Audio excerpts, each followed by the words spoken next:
Thank you, Mr. President. Our next speaker then will be speaker number 17, please, Albert Mendez, followed by speaker 18, Sophia Ragland, and then speaker number 19, Kimberly Green, please. I appreciate it. My name is Albert Mendez. I live in the Avondale community on the northwest side of Chicago, and I am a Charter Parents United supporter and parent.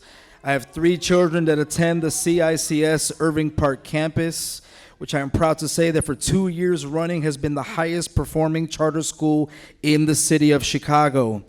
This year, more than 1 in 3 of our 8th grade children were accepted to selective enrollment high schools for the fall 2013 school season.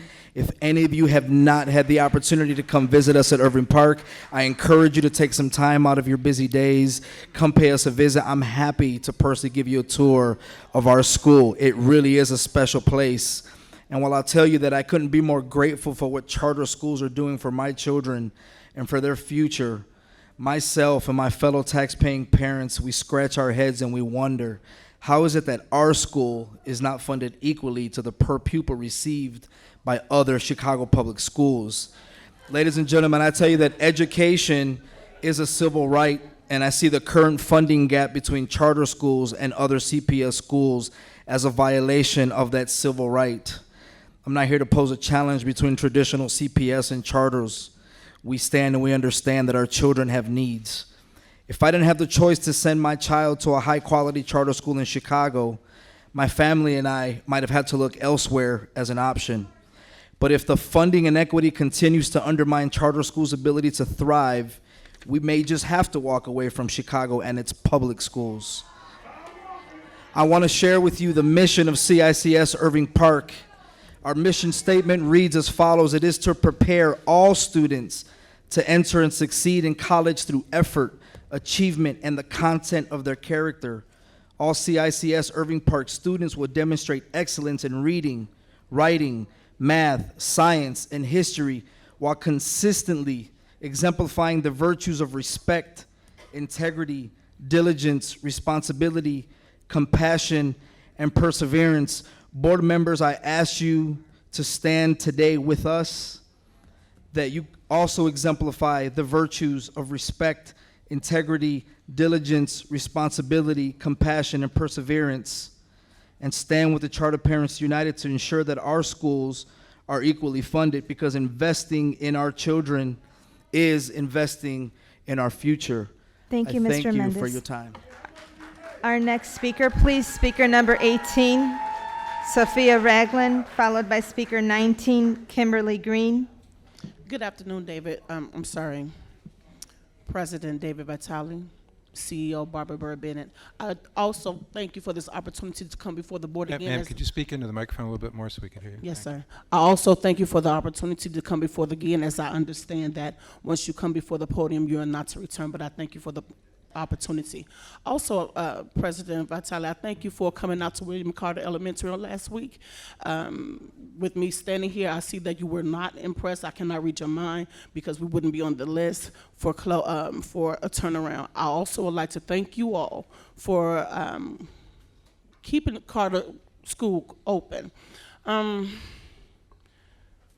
oppose the turnaround due to the fact that you all have placed Mr. Moore, Justin Moore, this school year, the 2012-2013 school year, and I'm not understanding, if you all placed him here this year, why not give him the opportunity to make progress in the turnaround that he has made already? Over 50% of our students have met their requirement, their testing requirements for the end of the year testing. We also know and understand that yes, we need help, but the AUSL is not what we voted for. We voted for the SLI team to come in and help us to make a turnaround. Yes, we do need the help. Yes, there are strength in numbers. So we ask that you all consider that the ASU will not come in, and for the SLI to come in place of them. Thank you. Thank you, ma'am. Thank you. Last call for Kimberly Green. Our next speakers then will be speaker number 20, Cheryl Sistruck, followed by speaker 21, Nereda Sanchez, followed by speaker 22, G2 Brown. Last call for Cheryl Sistrunk, I'm sorry. Last call for Nareda Sanchez.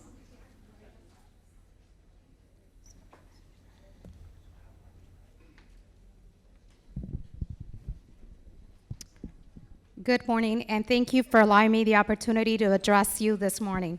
My name is Nereida Sanchez, and my daughter is a senior at Noble Street College Prep, a public charter high school. And we are not rich. The only rich here is the rich education that my child has received at a charter school. When we were considering where to go to high school, we researched and looked around and determined that Noble was the best option for my daughter. I am here to express my gratitude for the fact that you gave me a choice. However, I am tired of being blamed for having a choice and making a choice. To Dr. Bird Bennett and the Board of Education, if you have not yet visited my charter school, I invite you to please come and take a tour with me. It is truly a special and remarkable and safe place to learn. I am very concerned with the attacks on charter schools and the suggestions that aldermen and others may take action to limit parental choice. As a parent, I know what's best for my children and also 53,000 other parents who have made a similar choice to send their children to public charter schools. Please preserve our right to choose the best schools for our children. Creating more quality options is important to thousands of parents throughout Chicago. I am also in support of the Noble Coalition with Revere, Corliss, and Bowen. Please hear our voices and continue to support school choice. Dr. Bird Bennett, I hope you'll join us at the Charter Parent United Town Hall meeting to discuss how we can work together. And please hear our voices. The voice of the 7,000 parents who marched in the May 8th rally. The voice of the 10,000 who signed the petitions. And let's not forget the voices of thousands of students who sit on a wait list hoping to get into a charter school. Thank you. Our next speaker, please, G2 Brown. Last call for G2 Brown. Moving on to the next speaker then. Speaker number 23, please. Margot Murray, followed by speaker number 24, Allison Slade. Last call for Margot Murray. Last call for Allison Slade.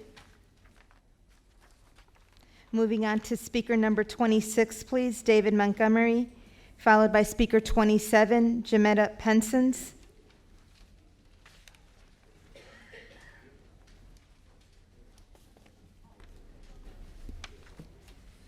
Good afternoon, and thank you for the opportunity to speak to you on behalf of Calhoun North Elementary School.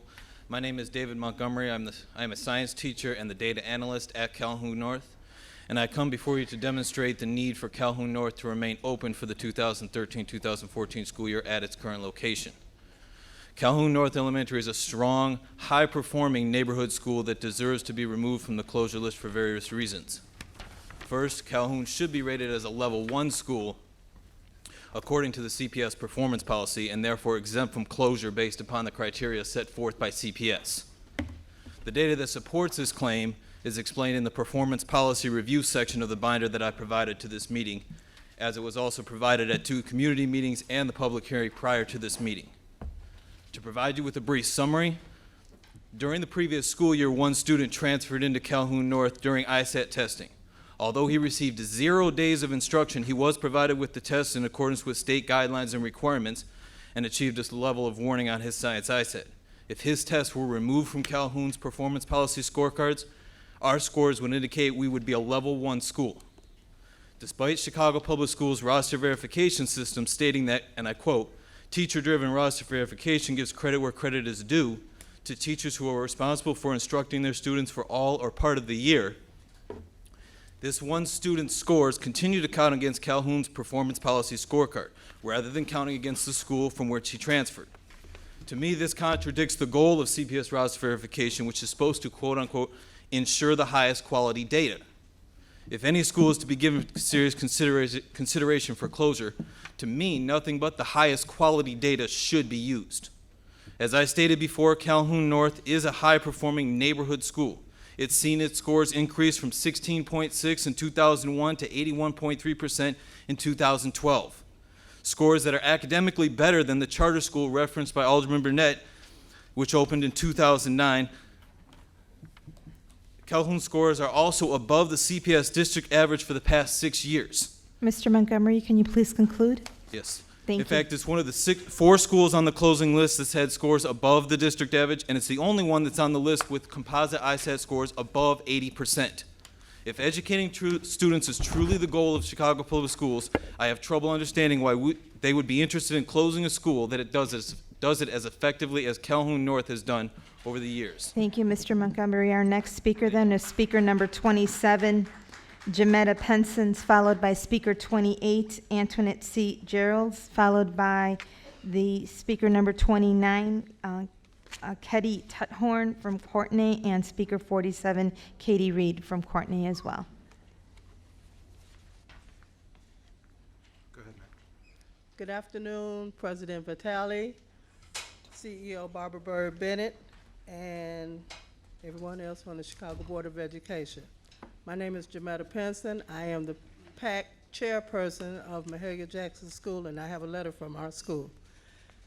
Mahalia Jackson Elementary School will transform to a level 1 STEAM school. On July 1st, 2012, we began to paint a picture of a unique learning environment that will integrate our diverse learners into the school setting, into the school setting in a way that is both educationally rewarding and life enriching to both special needs and general instruction students. Thank you for seeing the beautiful picture our new principal, Robert G. Hubbard, and staff is painting for the Mahalia Jackson Elementary School community. Mahalia Jackson is not changing, we are transitioning. We take ownership of our past, and sadly, it is not that bright. However, Mahalia Jackson's future is beaming. With the support of the district, our network, our parents, Columbia College, and the community, we will become a level 1 STEAM school for all learners, particularly deaf and hard of hearing and autistic children. Once again, thank you for hearing our voice and seeing our vision to transform Mahalia Jackson into a level 1 science, technology, engineering, art, and mathematics level 1 school for all, specializing in hard of hearing, deaf, and autistic learners. We look forward to your continued report. Thank you very much. Thank you. Our next speaker, please, is speaker number 28, Antoinette C. Geralds.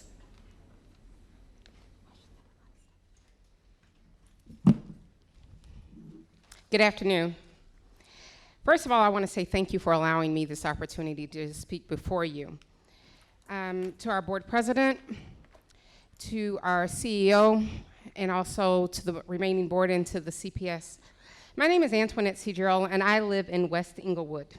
I'm a founding member of the Chartered Parents United, and my daughter attends Gary Comer College Prep.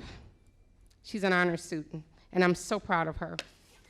Gary Comer College Prep is one of the highest performing non-selective public high schools in the city. Public.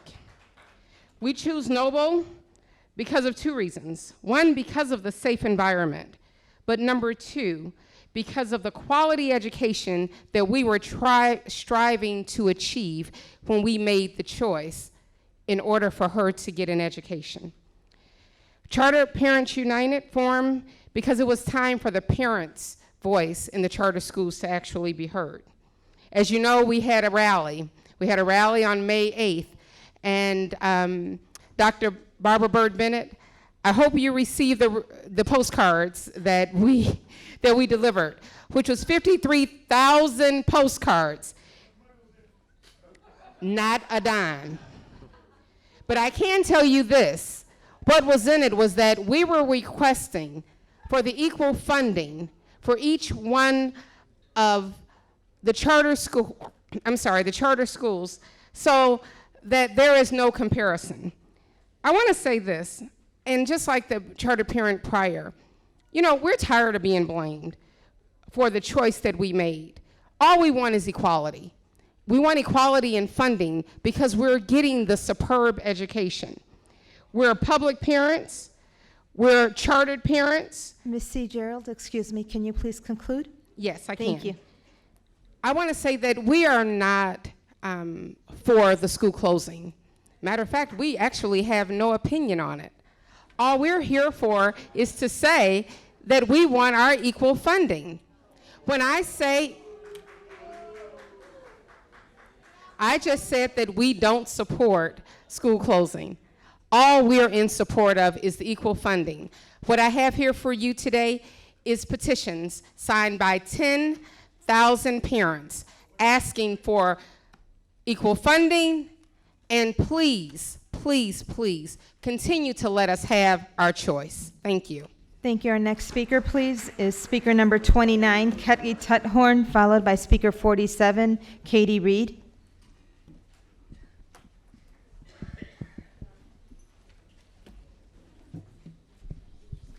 Hi, my name is Ketty Tuthorn. I'm here to represent District Courtney and CPS's version of the Educational Hunger Games. Ladies and gentlemen, I stand before you with the list, both the initial list and the revised list of your proposed school actions. Courtney Elementary is not on either one of these lists. All of a sudden, May 21st, we get a note saying that we are indeed being proposed to be closed. And when I say closed, I mean closed. This semantics regarding the reverse consolidation is nothing but a bunch of psyops. I know psyops when I hear it. We have 79% minority students, 72% low income, 33% special education, 32% limited English learners, and 100% of our 8th grade students scored at or above the ISATs in both reading and math for the past 2 years. How can you look at a school like Courtney, a model school, and say, you know what we're gonna do? We're gonna strip you of everything that makes you successful. We're gonna bury you inside another public school. We're gonna take away your citywide boundaries so that children all across Chicago do not get a chance to participate in what makes us successful. Now, I'm going to go along with this and say, okay, let's say it's about utilization. If it's about utilization, I have a counter proposal for you. Courtney keeps its current building, pre-K through 5. Stockton, we can easily co-locate on the 3rd floor. We can expand 6 through 8 at Stockton. We solve Stockton's utilization problem. Uptown keeps its neighborhood school. Courtney continues to offer and expand services to the rest of the Chicago area. It is Ms. a Tuthorn? win-win situation. Ms. Tuthorn, excuse me, can you please conclude? Absolutely. Thank you. I have a dream. I'm going to go home and I'm going to tell my daughter that there's one hero on the board, one person that's going to stand up and go against this and say, I'm going to keep Courtney Elementary alive as a choice and an option for all Chicago students. Thank you, Ms. Tuthorn. Our next speaker. Our next speaker, please, is Katie Reed, followed by speaker number 30, Rosemary Vega, and then speaker 58, Starla Knowles from Lafayette School, followed by speaker 31, Jean Olson. I don't know how I follow that. I'm so proud of my co-parent, Ketty. I'm so proud of all of these parents who have come out time and time again to show you guys that this proposal does not make sense. The proposal before you today asks you to close a spotlight school, a Chicago Magazine ranked top 25 school, a high-performing 2012 Illinois Honor Roll school that attracts families from all over the city and currently has a wait list in excess of 200 eager families. The proposal as written closes Courtney Elementary, not Stockton Elementary. We lose our model, our size, our enrollment policy, our high safety and low mobility. Courtney Elementary is a small school model with 100% citywide lottery enrollment policy, providing choice within CPS public schools. This proposal would make it a neighborhood school model with attendance boundaries that led to Stockton's underutilization in the first place. Would you ask Dr. Hagstrom at Disney to merge with Stewart, assume their model and neighborhood boundaries, and call it Disney? It will be difficult to carry Courtney's unique culture to the new school when we will be outnumbered 2-to-1 by the current Stockton students. Further, we are in the process of hiring a principal, so we have not had leadership through this process and will not have leadership familiar with the unique Courtney culture prior to this action being put in place. We were not given a forum along with the other schools slated for closure. The parents at Courtney received a letter in December saying we would not be closed. We were blindsided by the proposal 2 days before spring break when we tried to join the conversation and suggest several alternatives to the current proposal. We were ignored by the network, and that is why I must ask you to vote no today. Ms. Reed, excuse me, can you please conclude? Sure. Thank The you. hearing officer hired by CPS recommended Courtney remain 100% lottery. He saw that in legal terms, Courtney was the school being closed. He saw that combining a school with a 37% safety rating with a school with a 99% safety rating needs a better plan. This proposal thank you, breaks Ms. Reed. Illinois state law, Our it next breaks the speaker. rules by CPS, and it breaks my heart. Our next speaker, please. Speaker number 30, Rosemary Vega, followed by Speaker 58, Starla Knowles. Hello, my name is Rosemary Vega. I've been waiting 3 months for these 2 minutes with Barbara Burr Bennett. I would like if she would respect me and look at me while I'm talking to her. It's the least she can do. Thank you. I'm here on behalf of Lafayette, and I'm here because Lafayette has 150 special ed students. And I don't see how you have the heart to stand there, to witness, and be part of such a discrimination on Lafayette students and all across the city. When you say you're a grandmother, we think as you as a loving person, yet your hatred actions speak louder than words.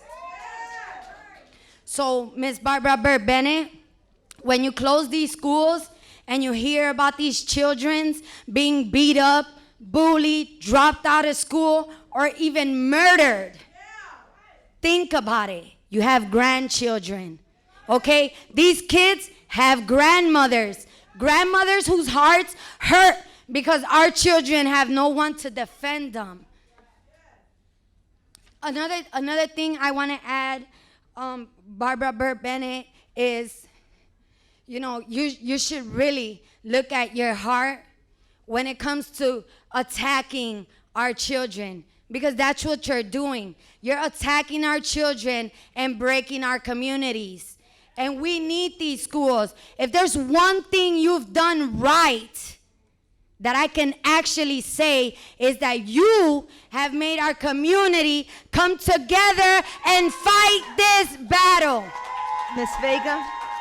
You say you have your ears Ms. open, Vega? but are you listening to us? Our needs and what our kids need? It's not gonna be easy to move 150 special ed students. So yes, in my heart, in my eyes, you are discriminating. You are cutting you, Ms. these Vega. kids' Our next opportunities speaker, down. please. So please, no school closing!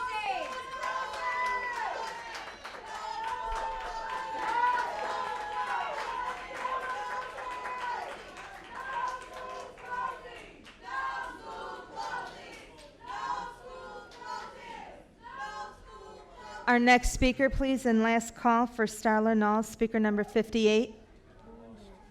Moving on to speaker number 31, please. Jean Olson, followed by speaker number 32, Veronica Mercado, and then speaker number 33, Mary Beth Cunat, followed by speaker 34, Ursula Cherry, and then speaker number 48, please, Stacy Garbold. Good afternoon. My name is Jeannie Marie Olson. I'm a CPS parent at a neighborhood school, probably a rare breed of person that brings their child out of a magnet school back to her neighborhood school because she believes that her children are getting better education at my neighborhood school. I'm not asking you to avoid tough decisions today. I actually have a background in consulting and research that I share a company in common with Todd Babbitts over here, who's been advising you on some of this restructuring. But I have to say that tough decisions have to be made, but this situation could have been avoided. The way that they're being made could have been avoided because the numbers don't add up. And the city would be behind you if the numbers added up. But in many cases, I believe that the data that is being presented to you is flawed, and you need to ask for better data. The current utilization formula is the saw being used in place of a scalpel. It is a blunt instrument, and how blunt is it? It says that Trumbull School is half empty at 54% utilization. But how does it do that? By making the special education students in self-contained classrooms invisible. When you include the space needed to run the programs in special education cluster schools, like they do in New York City public schools, looking at program use, that utilization jumps to 72%, which, by the way, would take Trumbull off of consideration for the closing list. 20 other special education cluster programs will be affected by these actions. 54% to 72%. That's the difference. Is this a margin of error we're comfortable with? Is making special education students invisible comfortable to us? The same formula says that there are over 45 seats open at Nettlehorse School and over 300 seats at Disney Magnet School open. Those schools have wait lists. Do they believe their schools are underutilized? No. Ms. Because Olson? this formula Ms. Olson? misrepresents real utilization. Ms. Olson, excuse me, can you please conclude? This data casts doubt. This data undermines trust. This data doesn't organize the support of all Chicagoans. As you review each school, if there is doubt about any school's data, please vote no. Don't let bad data drive regrettable, irreversible decisions. Thank if you, Ms. have Olson. doubts. Our next speaker, please, is speaker number 33, Mary Beth Kunat. As she approaches the microphone, they will be followed by Ursula Cherry, then Stacy Goldberg for 48, and then followed by Speaker 35, Wanda Wilburn, Speaker 36, Carl Hubert, and then 37, Ronald Jackson. Good afternoon. My name is Mary Beth Kunat, principal from Wildwood School. This is my LSC Sheriff, Shauna Reitz. I set my statements today in context of the mayor's promise of IB to our city. Wildwood is the most established wall-to-wall K-8 IB school in the district. Our high academic performance is only outdone by the rate in which we are closing the achievement gap for our at-risk learners. Even more noticeable about Wildwood is our thriving, student-centered, inquiry-based culture. Wildwood is exemplifying the direction that CPS wants to go, but we are currently 175% at capacity. Our growth is projected to continue through 2017, and even without our magnet students, we will be at 150% capacity for the next 10 years. Our mobile unit was a temporary solution 13 years ago. The absence of Wildwood in the capital improvement plan has children learning in this already deteriorating space for the next 10 years. On every point, Wildwood has lost or never had the highly publicized resources that are being touted as critical to the success for the transition plan. Wildwood students will not have designated computer, science, or media labs. Wildwood is likely to lose our library because we have to re-footprint that space for a classroom. Wildwood has never had a lunchroom. The children eat in the gym. Next year, to utilize the gym for the full school day, all children will be eating in classrooms. Pat Taylor and her team have done an amazing job turning every possible space into offices and closets into classrooms. Ms. Kunat, excuse me, can you please conclude? I will. Thank you. Wildwood is, I'm short 2 classrooms next year. I'll be combining 7th and 8th grade. I don't know where the kids who don't have homerooms will have their attendance taken. Wildwood is perplexed that CPS's 10-year capital plan does not include funds for overcrowding, to address the overcrowding of a successful IB program at 175%. Thank you, Ms. Kunat. Our next speaker, please. Speaker number 34, Ursula Cherry, followed by Speaker 48, Stacy Goldberg. Godbold, I'm sorry. Good morning. My name is Ursula Cherry. I'm a parent from Marcus Garvey. Garvey is a school that is resilient. Despite the school closing news, instruction continued at Garvey School. Teachers, administrators informed parents that they would not give up and would continue to fight on our children's behalf. Instructions never stop. Garvey is a school that will continue to use data to drive all instructional practices. The algebra program for 7th and 8th grade is extremely successful. In 2012, all 8th graders passed the algebra efficiency exam at 100%. At Garvey, we also are focused on shaping global citizens. This is why we have foreign language classes for students 1st through 8th grade. In addition, we also offer the Kid Witness News video program. In this program, students are able to write, produce, edit, direct, and film their own movies. This year's focus was on the eco-friendly environment, showcasing our learning garden. For this, student won first place and received national recognition from Panasonic and all expenses paid trip to New Jersey and New York City. We are extremely pleased with the recognition we have received, but our fight for our students is for all our students to be career and college ready. Our staff and it has ensured us to fight. This fight will continue. We also was recognized in the Wall Street Journal yesterday for social emotional learning. Ms. Sherry? Thank you. Ms. Sherry? Yes. Can you please conclude? Oh, thank you. Thank you. Sorry. Perfect timing. Our next speaker, please, is Speaker 48, Stacy Godbird, followed by Speaker 35, Wanda Wilborn. Hello, my name is Stacy Godbold. I am a parent of a Marcus Garvey student. First of all, thank you for coming out to Marcus Garvey to see us and to observe what we at Garvey have to offer. Ma'am, could you hold a minute? Once again, I'm going to ask you over there in the camera section to be respectful of our teachers. Our speakers here, and our teachers for that matter. It really isn't appropriate for you to be talking while our speakers are talking.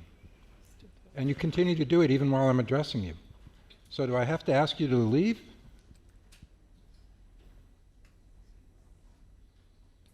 Thank you. Please start again. Okay. My name is Stacy Godbold. I am a parent of a student in Marcus Garvey School. First of all, I would like to thank you for coming out to Marcus Garvey to see us and to observe what we at Garvey have to offer. We have programs at Garvey, social emotional learning. Marcus Garvey is the model school for Chicago public schools in the area of social emotional learning. In March, we hosted educators from Nashville, Tennessee. Last week, we hosted principals from the Philadelphia School District. These groups come to our school to see how we implement social emotional learning. We use SEL to combat misconducts in the learning environment. All Garvey students are mentored through our mentoring program. An adult in the school mentors students. These relationships help our students become productive citizens. In the hallways and classroom, there are peace centers. These centers are places where students can go to calm down and think about choices they have made. These centers make a difference in our school culture and climate. Social emotional learning is also a part of the teachers' instructional practices. Teachers showcase SEL daily in their lessons. These lessons prepare our students for the world and its challenges. Students are taught how to think rationally and make good decisions. We are proud of our school and the work our staff does on behalf of our students. We thank you for recognizing our school. We support our Chicago public schools and hope that none have to be closed. Thank you.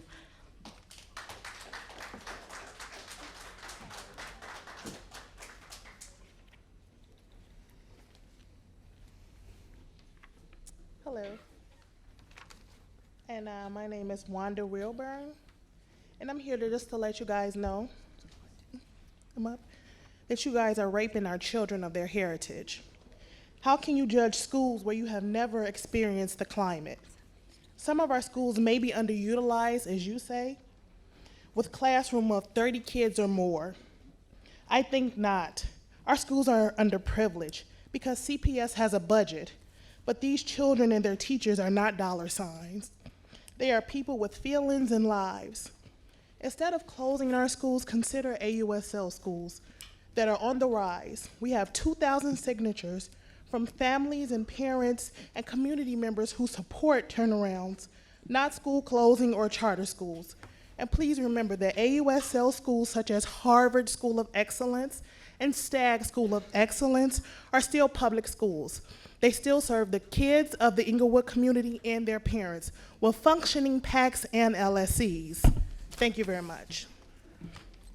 Thank you, Ms. Wilburn. Last call for speaker number 36, Carl Hubert. Last call for speaker 37, Ronald Jackson.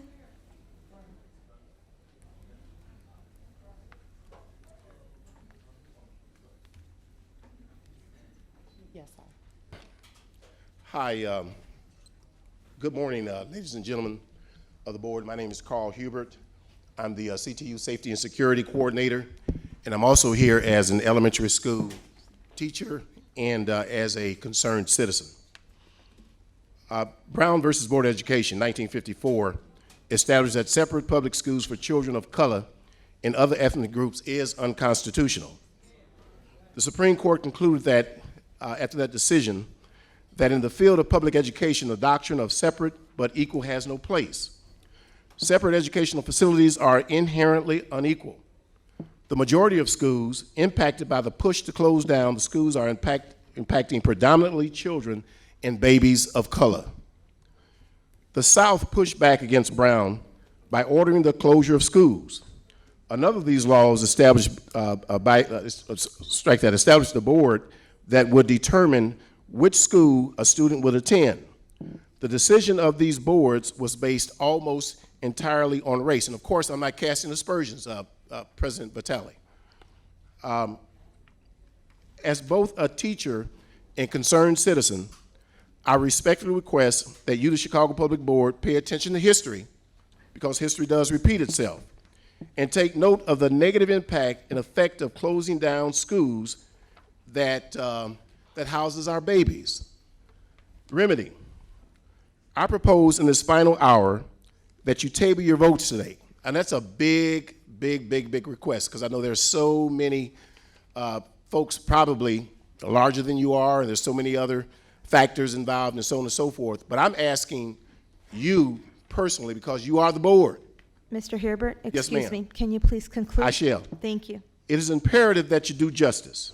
Slow down the process of closing, turnarounds, and phase-outs by implementing a moratorium for at least a year so that all stakeholders can systemically take a part in this process. Conclusion. 2-minute sound bites and rushed orchestrated hearings have a chilling effect on real justice and are not the way to go in a civilized society. Thank you, Mr. Hubert. Last sentence. Our next speaker, Plato, please. Mr. Vitale, Plato, Aristotle, and Socrates. All teachers have asked the question, they begged the question, how will we know when we have justice? We'll know when we have justice. We know when we have justice when those who are not the victims feel just as offended as the victimized. Thank you.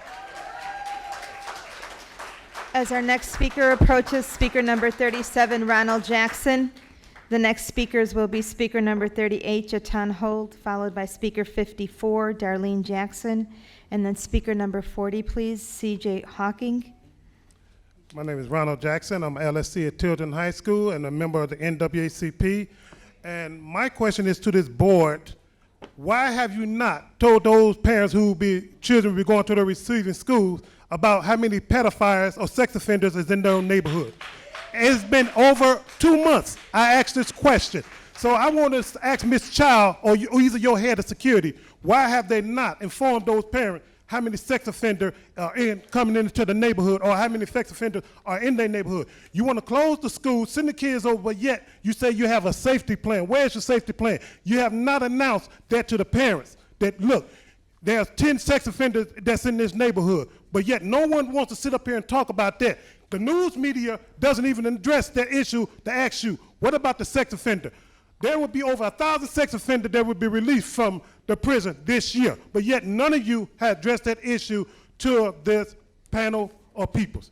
But yet you're getting up here and saying that we're going to have a safety plan for your child. Mr. Van Talen, you didn't like it when a bunch of parents and community came to your neighborhood. Your daughter came crying saying that there was a bunch of people in your neighborhood. You told Mr. Brunson you didn't like it, but yet your daughter called you. How you think those parents are going to feel when one of them get a phone call that their child be raped because you don't have a safety plan, but yet y'all want to vote to close these schools? My question is to you, where's your plan at? Where's the plan? No one sitting up here all looking dumbfounded, and I'm gonna put it like this. You got all these backdoor dealing Uncle Tom aldermen who coming out late to talk about the school closing, but yet none of them is out here fighting with these parents. None of y'all had the kids going to these schools that's closing, so y'all don't have to worry about their safety. None of you. And number two, you're saying as a LSC, we're supposed to be informed. You said if Mr. if a Jackson. child sees something, say something. Well, we had a child that say something. We had a LSC to intervene on the behalf, and I was arrested dealing with a safety issue after they said to a child, if you see something, say Mr. something. Jackson. And now that child right there is terrified. Thank you, because Mr. I Jackson. was arrested. Our next speaker, please, is speaker number 38, Jatan Holt, followed by speaker 54, Darlene Jackson. Last call for Jatan Holt. I'm right here. Thank you. My name is Jatan Gould, Gould. I'm here as a positive parent voice from Anthony Overton Elementary. I'm going to keep it short and brief because I'm hungry. I feel that the current stability and security of our children is being stripped away from us by the rights, stripped away the rights of us parents by the politicians. We are the ones who should make the decisions what our children need and want other than you. You stated earlier at the beginning of the closings about how many schools were so close to each other in our community. But we had the decision to put our children in Overton based on the knowledge we learned from our resources. You want to save money, you could save it positively by making a change within the schools to enhance the education already being provided instead of closing the school, overcrowding another, and providing your claim of safe passage, which is something that has not been exercised or assured within the limits that are already existing. How can you expect us to believe this is what's best for our children? We haven't heard anything yet that's going to ease the uncertainties in our parents' hearts. Our children has the right as well as they have feelings too. We lost the right to decide our children's future. Politics doesn't matter to the bully coming out of nowhere to strike a child or the overcrowdedness of a new transitional school when the academics fall even lower because the child can't get enough attention needed to get past a certain subject in the educational curriculum. I'm not going to go against Mollison nor Burt, but if you've done your homework, you will notice that Mollison stood with Overton in a fight to keep our school open, and there are students in Overton that lives right up the street and around the corner from Burt. Yet the parents still choose Overton as a home for their children, so what do you think that means? You wanted to shut us down for academic reasons. We turned around and raised them, and now we're being underutilized. Ms. Gould, Ms. Gould, excuse me, can you please conclude? Okay, look. Thank you. We're not going to end our fight. We're going to keep fighting until the end. Even if you do say we're closing, we're still going to keep fighting. I stand here and voice for all the parents that could not make it here today, and that's all I got to say. We will stand the first day of school next year to prove outside that school with teachers and everybody else to show that we're Thank you, gonna Ms. stay there. Gould. Our next speaker, please. Last call for Darlene Jackson.